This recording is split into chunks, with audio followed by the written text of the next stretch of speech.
안녕, 네. 안녕하십니까. CNA 논술 중등 2학년 교환팀장 박창민입니다. 2024년 CNA 논술 10월 설명회 시작하겠습니다.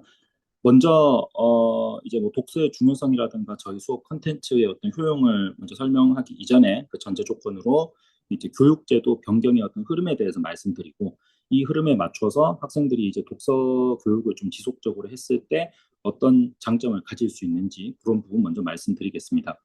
2028년 교육제도의 변경안이 이제 좀 관심 있으신 분들은 이미 찾아보셨겠지만 수능 제도의 대대적인 변경이 따라오는 거죠. 이제 기존의 그 탐구 영역 선택 과목 제도가 원래 취지는 이제 학생들이 공부할 부분도 되게 많고 너무 이제 그 공부에 치중하는 그런 부분을 좀 해결을 하기 위해서 이제 탐구 영역에서 학생들이 가장 잘할 수 있는 부분 혹은 흥미가 있는 부분을 골라서 선택 과목 제도를 운영을 했었는데 이제 아무래도 그런 좋은 취지와는 다르게 실질적으로는 이제 시험 등급을 얼마나 잘 받을 수 있느냐, 입시의 어떤 장점을 가지고 올 수 있느냐 이런 쪽으로 진행이 되다 보니까 좋은 취지와 다르게 실질적으로는 쏠림을 유발하더라. 예를 들어서 뭐 상대 등급이 좀 더 편하게 나올 수 있는 방향으로 점수가 더 잘 나오게 나올 수 있는 상대적 난이도가 낮은 과목으로 학생들이 쏠리다 보니까 이런 선택 과목 제도의 취지가 제대로 살지 않는다. 그래서 이제 새 변경안에서는 선택형 수능 체제를 완전히 폐지하고 다시 이제 통합교육으로 돌아가는 회귀하는 방식을 선택을 하게 됐습니다.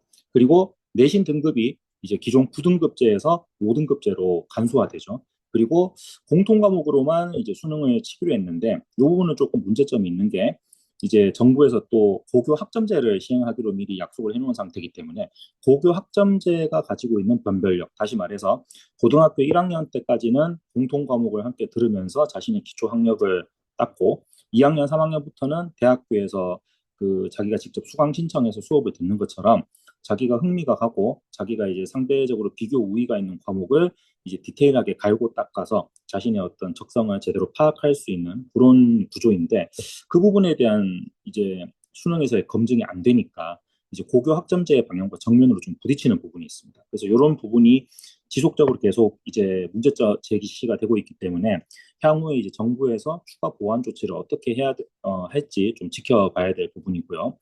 학생 입장에서는 내신 관리를 위해서 일단은 고교 학점제를 따라가서 선택 과목을 열심히 공부를 해야 되지만 그 부분이 수능에서는 쓰이지 못하고 정작 수능 치기 직전이 되면은 공통 과목에서 실수를 줄이기 위해서 이제 공통 과목을 다시 꺼내서 공부를 해야 되다 보니까 좀 이제 학업 과정에서 이중 부담이 예상이 됩니다. 그리고 내신 등급 기준이 9등급에서 5등급으로 조금 완화되다 보니까 기존 내신 반영 전형의 선발 구조 변화도 예상이 되고요.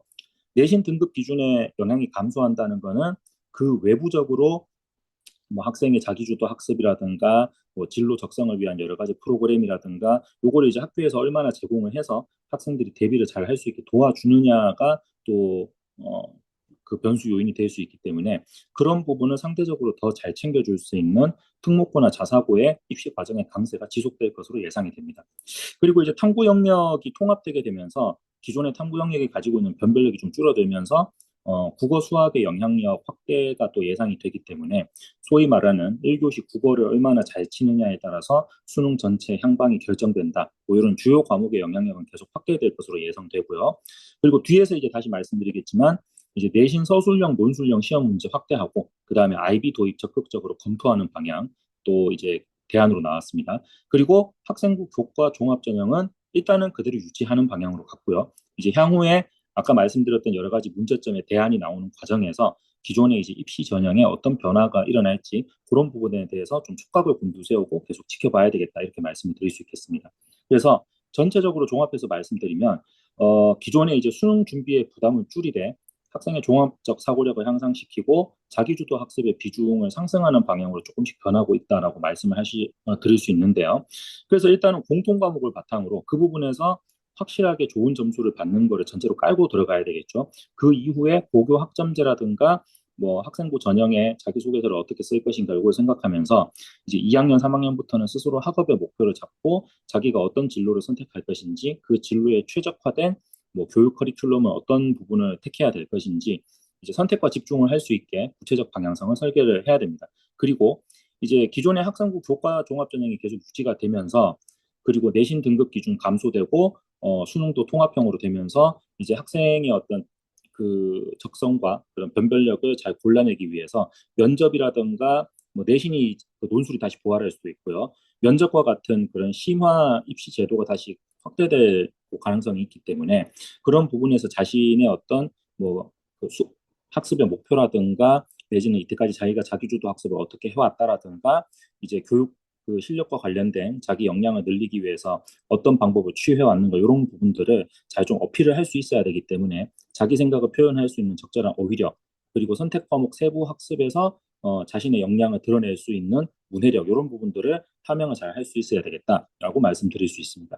여기에 추가적으로 더 말씀드릴 수 있는 부분이 이제 2023년 10월에 교육부에서 발표한 고교 내신 논서술형 평가 확대 지침을 들 수 있겠습니다. 그래서 논서술형으로 내신 평가를 하기 위해서 이미 생기부 지침을 개정하라는 지시가 내려왔고 교사 수업 평가 전문성 향상, 다시 말해서 논서술형 문제가 나왔을 때 이 부분으로 학생들의 역량을 어떻게 파악할 것이고 그걸 이제 생기부에 기록을 할 때 어떤 기준을 잡고 학생의 능력을 평가해야 될 것인가 이 부분에 대한 지금 대규모 연수가 이루어지고 있고요. 그리고 이 부분을 보완하기 위해서 내신 논술수능 외에도 학교별 자율평가하는 방식에 대해서 지금 추진하고 있습니다. 그리고 2024년 7월에 서울교육감 기자회견에서 요거는 뭐 교육감 제안 사항이었고요. 교육감 보궐선거가 이루어진 지금은 또 어떤 변화가 일어날지 좀 지켜봐야 되겠습니다만은 그때 나왔던 이야기가 2033년에 대입 개편안에서도 논서술형 수능을 도입해야 된다. 이런 이야기가 나왔었죠. 그래서 기존의 문제풀이형 객관식 시험의 한계를 좀 지적을 많이 하면서 학생들의 창의력 향상을 위해서 평가 체제가 근본적으로 변화할 필요가 있다라는 이야기가 나왔습니다. 그 부분을 마치 받아온 것처럼 2024년 8월 이제 대통령 직속 국가교육위원회에서 이제 발표안이 나왔죠. 물론 정식 이제 안은 내년 1월쯤에 나오겠습니다만은 이제 그 예비 단계로서 나오고 있는 이런저런 안 중에서 굉장히 큰 비중으로 나왔던 게 수능 이원화와 이제 내신 외부화입니다. 수능 이원화는 이게 수능 1과 수능 2로 나누는 거죠. 언어와 술이 핵심 과목을 수능 1에서 치고 그다음에 그 외에 선택 탐구 영역을 이제 수능 2에서 이렇게 치면서 기존의 9등급 상대평가 제도에서 절대평가 제도로 바꾸고 특히 수능 2에서 논서 순영 문항을 적극적으로 활용하겠다라는 이야기가 나왔고요. 그다음에 뭐 일선 학교들에서 이제 학생들의 입시에 조금이나마 도움이 되고자 내신 문제를 조금 이렇게 맞춰주는 그러니까 좋게 말하면은 이제 학생들이 내신에서 큰 불이익을 보지 않게 학교에서 서포트를 해주는 거고 좀 나쁘게 말하면은 내신 부풀리기가 되는 건데 그런 부분을 방지하기 위해서 기존의 학교 선생님들이 아니라 공인된 외부 기관에서 문제를 받아서 출제하는 방식을 선택을 하겠다. 그 대신에 이제 뭐 고급 평준화는 폐지하고 학교별 특성을 다양화하는 과정에서 뭐 학생 선발권이나 운영권 등에 대해서 사학 자율성을 확대하는 방안도 생각을 해보겠다. 이렇게 나왔습니다. 그래서 이때 또 뭐 전국적으로 일괄 내신 도입하고 그 역량에 대해서 전국 단위 평가가 떨어지게 되면은 역시 자사 특목고의 어떤 입시 과정의 강점이 강조될 것으로 예상이 되고요. 특히 지금 이제 뭐 수능 이원화라든가 논서 순령 문제 도입이라든가 이게 반발도 좀 만만치 않습니다. 가장 큰 반발은 이제 그런 논서 순령으로 학생들이 문제를 풀었을 때 기존의 뭐 오지선다에서 정답 정확하게 찍고 끝나는 문제가 아니라 뭐 학생들이 어휘 쓰는 것부터 시작해서 문장의 맥락부터 뭐 그 논리적인 근거 뭐 첨삭하는 식으로 해서 그 점수를 어떻게 내고 등급을 어떻게 정확하게 판정을 할 수 있을 것인가 이런 문제가 계속 제기되고 있기 때문에 요거는 좀 더 장기적으로 좀 지켜봐야 뚜렷한 결과가 나오겠지만은 일단은 이제 일반고에 앞서서 이미 선행적으로다가 심화 교과 운영하고 있고 IB 시스템을 적극적으로 도입하고 있는 자사고 특목고가 조금 더 앞서 나갈 것으로 예상되고요. 뭐 사학의 자율성을 확대한다고 했지만 아직까지 본고사를 풀어주겠다는 말을 안 했기 때문에 뭐 요 흐름대로 쭉 진행이 된다면은 앞으로 이제 대입 입시 과정에서 뭐 면접이라든가 논술 전형이 다시 전면적으로 부활되거나 아니면 개별 학과별로 확대될 수 있을 것으로 예상이 됩니다. 그래서 최종적으로는 수능 1에서 이제 언어와 술이 핵심 과목의 자격 고사가 이루어지고 그 다음에 학생의 그 전공 적합성을 수능 2에서 뭐 심화된 문제 내지는 논서 순령 문항의 학생 표현력 이런 것들을 이제 적극적으로 따져가면서 이제 수능 1에서 기초 역량을 테스트하고 수능 2에서 학생의 역량을 심화적으로 검증할 수 있는 이제 그런 체제가 이루어지지 않을까 하고 예상을 할 수 있겠습니다. 거기에 덧붙여서 현재 진행 중인 국제 바칼로레아 프로그램 확대를 들 수가 있겠죠. 그래서 2023년에 이제 교육 국제화 특후 3기 발표 과정에서 이제 서울 경기권 외에서도 화성, 광주, 대구, 부산, 세종, 제주, 충남 등 총 12곳의 지자체에서 아이비를 도입했고요.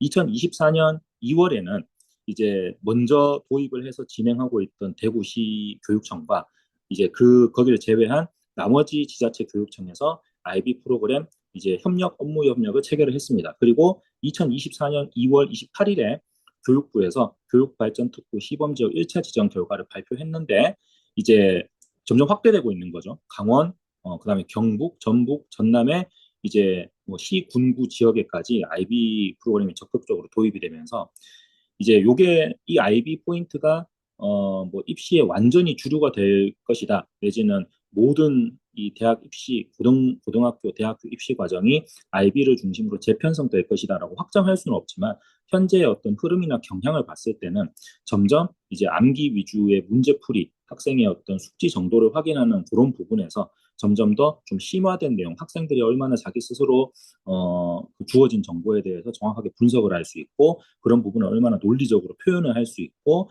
학생의 어떤 추론 능력이라든가 적극성을 검토하는 그런 방향이 점점 확대될 것으로 예상될 수 있습니다. 실제로 국내 IB 프로그램에서 쓰이는 문제 예시를 좀 보여드리겠습니다. 국어 과목에서는 이제 떠나가는 배라는 시를 이렇게 제시문으로 주고 이제 이 시의 구조적 특징을 하고 예시를 하나 던져주는 거죠. 1년과 4년의 뭐 어휘 내지는 문장 구조가 반복되고 있는 이런 예시를 주고 그 외에 이 시의 구조적 특징을 살펴봐라. 사실 자기가 아는 대로 다 쓰라는 이야기죠. 그리고 이러한 구조적 특징을 정확하게 이해하는 것이 작품의 어떤 이해에 어떤 영향을 줄 수 있는지 설명하라.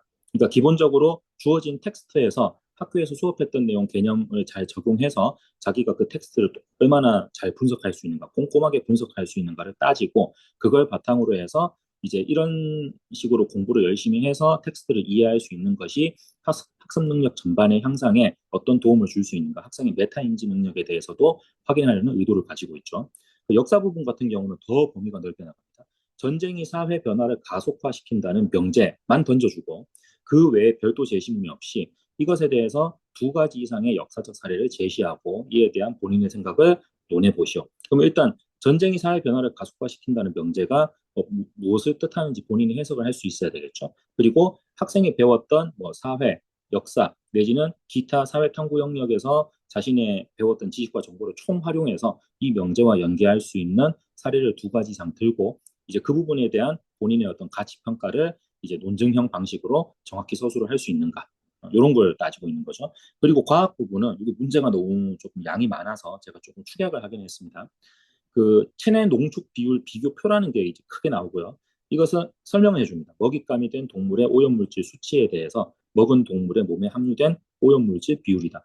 그리고 이제 이 표를 보고 표 해석을 하는 거죠. 오염물질이 상위 포식자로 갈수록 어떻게 농축되는지 설명하시오. 그리고 그 여러 가지 사례 중에서 오염물질 농축이 가장 적게 발생한 먹이사슬 관계는 무엇이고 왜 가장 적게 발생했는지 가설을 제시하라. 이 부분은 역시 주어진 자료를 보고 그 안에 이제 데이터 간의 연관관계라든가 상관관계를 정확하게 이해하고 표현할 수 있는가. 그리고 그 데이터를 비교 대조해서 자신만의 가설을 제시해서 내세울 수 있어야 되겠죠. 이렇게 해석 능력 보고요. 그다음에 그 해석 능력에 대해서 올바른 근거를 제시할 수 있는가. 이런 식으로 이제 뭐 짧은 짧은 쇼폼 컨텐츠 문제를 보고 이제 그 부분을 즉각적으로 파악해서 암기 위주의 능력을 측정하는 게 아니라 주어진 텍스트에 대해서 자기가 이때까지 배워왔던 모든 것들을 총체적으로 다 연결시켜서 자기가 필요한 부분을 바로바로 끄집어낼 수 있는가. 그리고 그렇게 연결한 내용에 대해서 자신이 적극적으로 가치 평가를 할 수 있는가, 그 가치 평가 내지는 가설에 대해서 올바른 근거를 들어서 정확하게 논증을 할 수 있는가, 이런 식으로 이제 총체적인 역량을 이제 검증하려고 하는 그런 추세가 나오고 있다 말씀드릴 수 있겠습니다. 그리고 이제 IB보다는 조금 더 간소화되었지만은 현재 학교에서 쓰이고 있는 수행 평가도 이제 이런 방향으로 나오고 있죠. 이제 내신 최종 등급 산출하는 데 있어가지고 요즘에 이제 수행평 학교별로 약간의 차이는 있겠지만은 수행평가가 일반 내신보다 오히려 조금 더 퍼센티지가 더 들어가는 학교도 있기 때문에 이런 부분도 부모님들께서 신경을 좀 쓰실 필요가 있겠다라고 말씀드릴 수 있겠습니다. 실제 일선 중학교에서 쓰이고 있는 수행평가 예시를 좀 보여드리겠습니다. 이제 역사 과목에서는 이제 제국주의에 대항한 민족운동의 보고서를 써라라고 나왔고요. 이제 프린트 안에 몇 개의 이제 국가가 선택항으로 나옵니다. 그리고 선택한 국가에서 일어난 민족운동의 전개 과정을 먼저 아는 대로 통사적으로 쓰시오. 두 번째는 그 전개 과정에 맞춰서 그 민족운동의 가치를 잘 드러낼 수 있는 올바른 구호를 만들어서 발표하시오. 그리고 그 민족운동에서 민족운동을 이끌었던 뭐 주요 지도자나 아니면은 뭐 중요한 사건에서 활약한 인물의 생애와 활동을 이제 함께 정리하시오. 그리고 여기에 추가 항목이 붙어 있죠. 이제 정글북의 작가이기도 한 루디아드 키플링의 백인의 짐이라는 글을 함께 읽어보고 요건 이 사람은 영국 사람이니까 영국인이 쓴 이런 백인의 짐, 백인의 의무라는 글에서 읽어낼 수 있는 제국주의의 함의적 의미를 설명해라. 그리고 그 제시된 자료의 주제를 해석하고 비판적으로 평가해봐라. 그리고 이런 글을 봤을 때 제국주의 쪽이 아니라 식민지 국민이 이 글을 읽었을 때 어떻게 대응할 것인지 그것을 예측하고 근거를 들어서 설명해라. 이런 문제가 나오고 있죠. 그 다음에 사회 영역에서는 이제 선거 공보물을 학생이 직접 제작해서 발표해보는 부분입니다.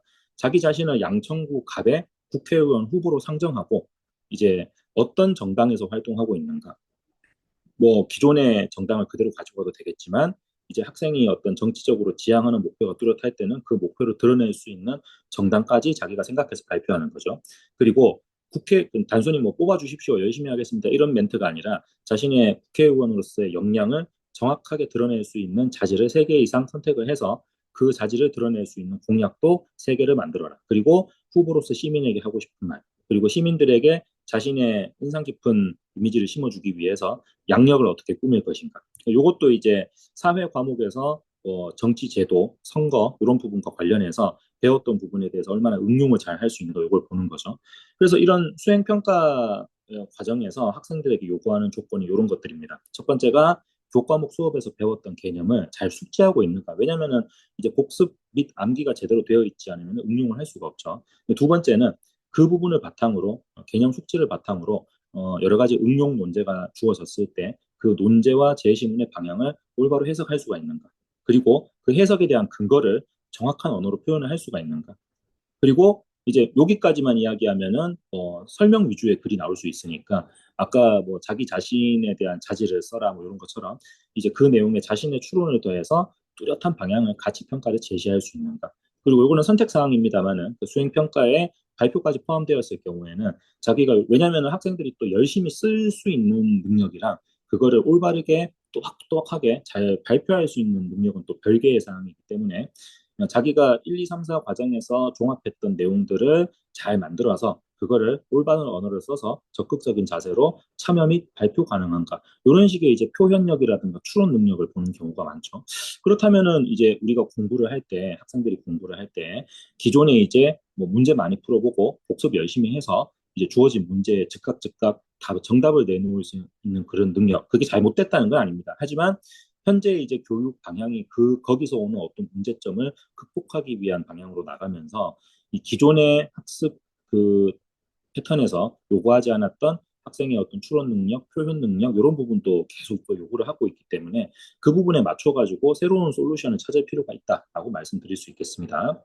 자, 그런데 이제 이렇게 교육의 트렌드가 바뀌고 있는데 현재 우리 학생들이 잘 따라가지 못하는 친구들이 있습니다. 아쉽게도. 그래서 그 어떤 문제를 지니고 있는가? 자, 첫 번째는 뭐 가장 근본적이고 아쉬운 부분인데 이런 공교육 제도의 진행 방향과 현재 학생들의 학습 패턴이 굉장히 충돌하는 부분이 많다고 할 수 있겠죠.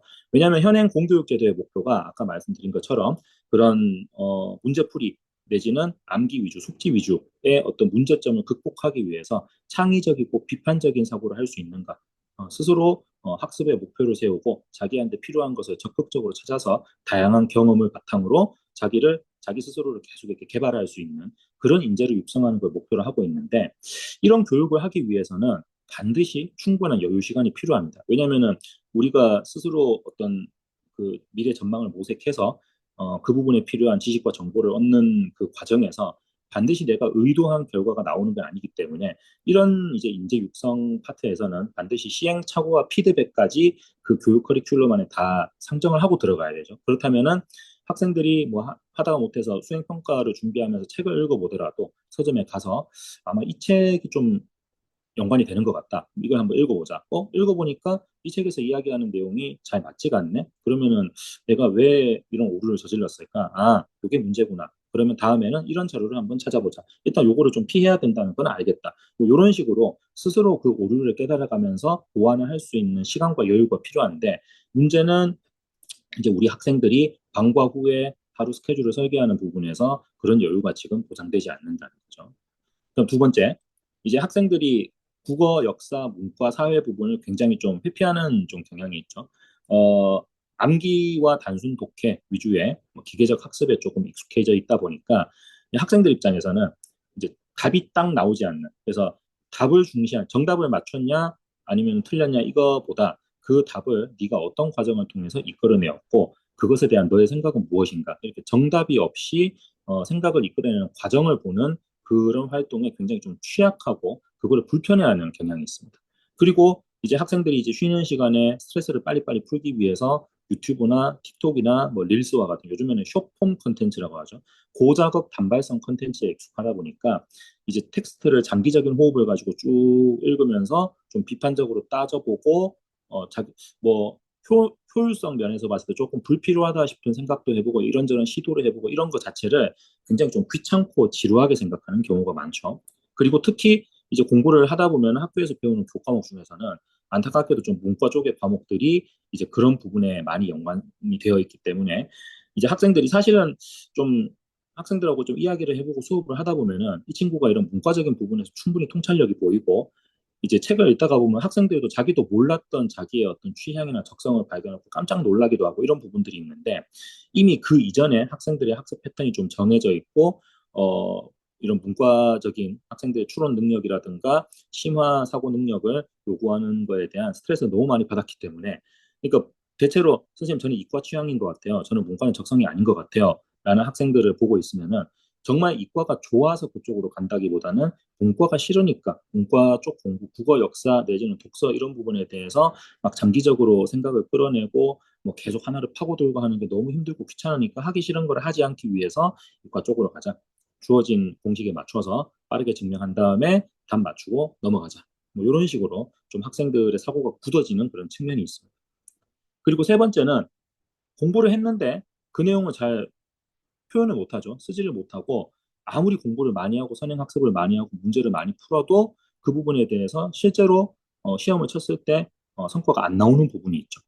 우리가 일반적으로 생각하는 이제 학습의 과정이라는 게 교과 내용을 충분히 숙지하고 이제 그 부분을 본인이 직접 노트 필기를 하거나 이제 정리를 하면서 그 내용을 다시 한번 복기해서 완전히 자기 걸로 만들었다는 걸 전제로 해서 그 이후에 여러 가지 문제를 풀어보면서 실제 시험에서 이런 유형이 나올 수 있으니까 테크닉을 익히자. 그 다음에 마지막에는 자기가 틀린 문제를 다시 한번 풀어보면서 이 문제를 내가 왜 틀렸고 이 문제되는 부분을 해결하기 위해서 내가 어떤 부분을 더 보완해야 되겠다. 이런 이제 선순환 사이클이 돌아야 공부를 잘할 수 있다라고 생각을 하는데 실제로 일선 학교에서 이제 학생들이 받아오는 어떤 뭐 교과 과정이라든가 이런 걸 같이 보고 있으면은 그냥 프린트를 많이 나눠주는 거죠.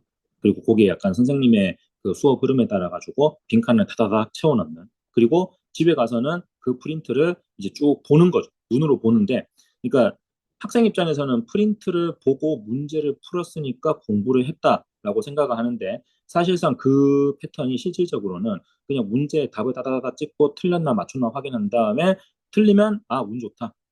뭐 맞추면은 아, 운이 좋다. 틀렸으면은 아, 망했네. 이런 식으로 약간 결과 중심적으로 가다 보니까 공부를 했다는 사실 착각을 좀 하고 있는 거죠.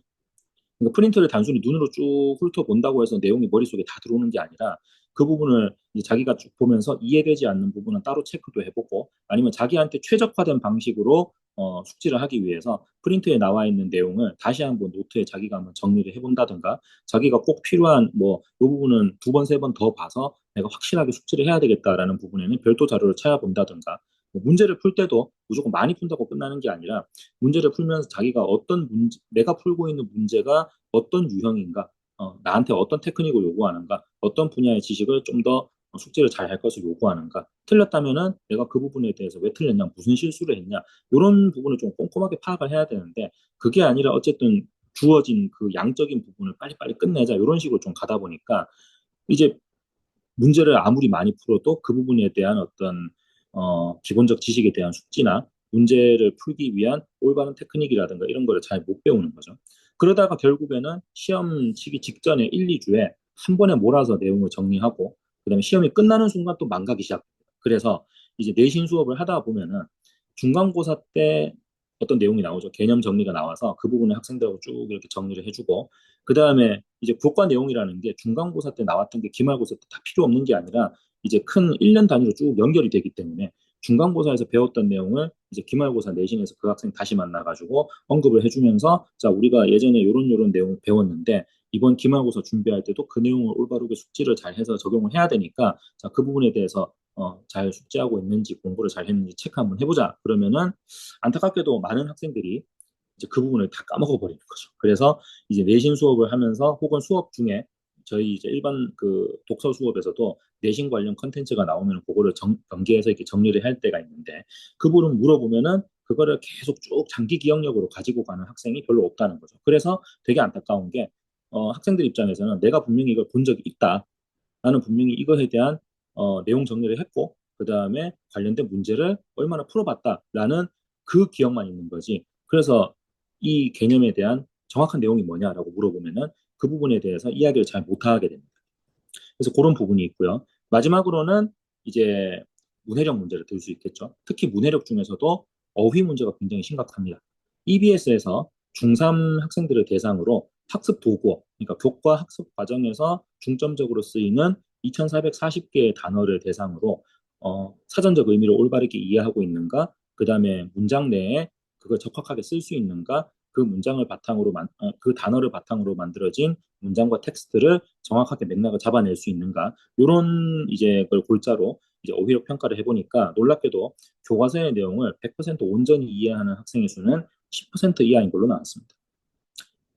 그중에 27%는 교과서에 있는 어휘의 사전적 의미 자체도 제대로 이해하지 못하는 걸로 나왔습니다. 그리고 2019년에 국어 교과목에서 보통 이상의 학력을 가진 것으로 검증된 학생이 77.5%였다가 2020년에는 54.0%로 아주 가파른 수치로 떨어지고 있죠. 그리고 국어 능력 기초 미달에 해당하는 학생들도 2019년에는 전체 4%였다가 2022년에는 8%로. 그러니까 수치의 절대 증가량 자체는 미미하지만 이제 상대적 증가 폭은 두 배로 늘어난 거죠. 그래서 이런 추세가 계속 되는데 거기에 또 쐐기를 박은 게 이제 코로나가 터지게 되면서 학교에서 원격 수업을 시행하고 부모님들 다 아시겠지만 원격 수업에 학생들이 참여를 했을 때 본인이 참 정말 통제력이나 절제력을 잘 발휘하지 않고 본인이 그 학습에 대한 그 목표가 의식이 제대로 없다면은 수업의 어떤 집중력이라든가 참여도는 굉장히 드라마틱하게 떨어지죠.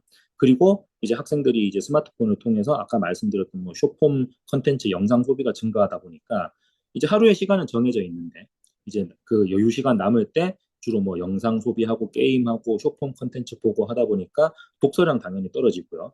그래서 전체적인 문서 독해력이 굉장히 하락하는 그런 문제가 있습니다.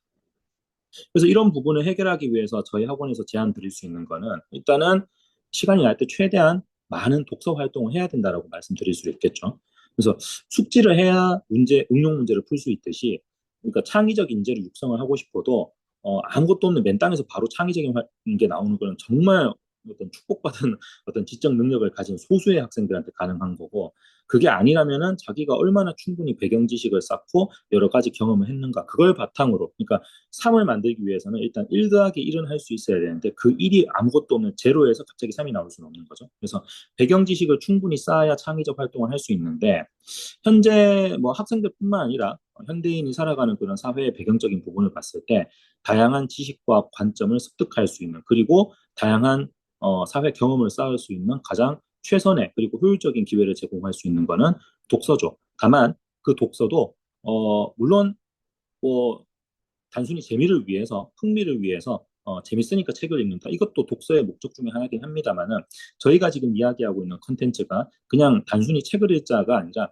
이 책을 읽음으로써 학생으로서의 역량을 기르고 최종적으로는 학업과 입시에 도움이 되기 위한 그런 방안이기 때문에 독서를 할 때 그냥 막연하게 책 많이 읽어라라고 학생한테 모든 선택권을 맡기는 거는 올바른 선택이라고 하긴 좀 힘들겠죠. 왜냐면은 뭐 네 마음대로 스케줄을 짜라라고 했을 때 대부분의 학생들은 안타깝게도 책을 읽지 않는 선택을 하고 책을 읽는다고 하더라도 서점에 갔을 때 그 많은 책들 중에서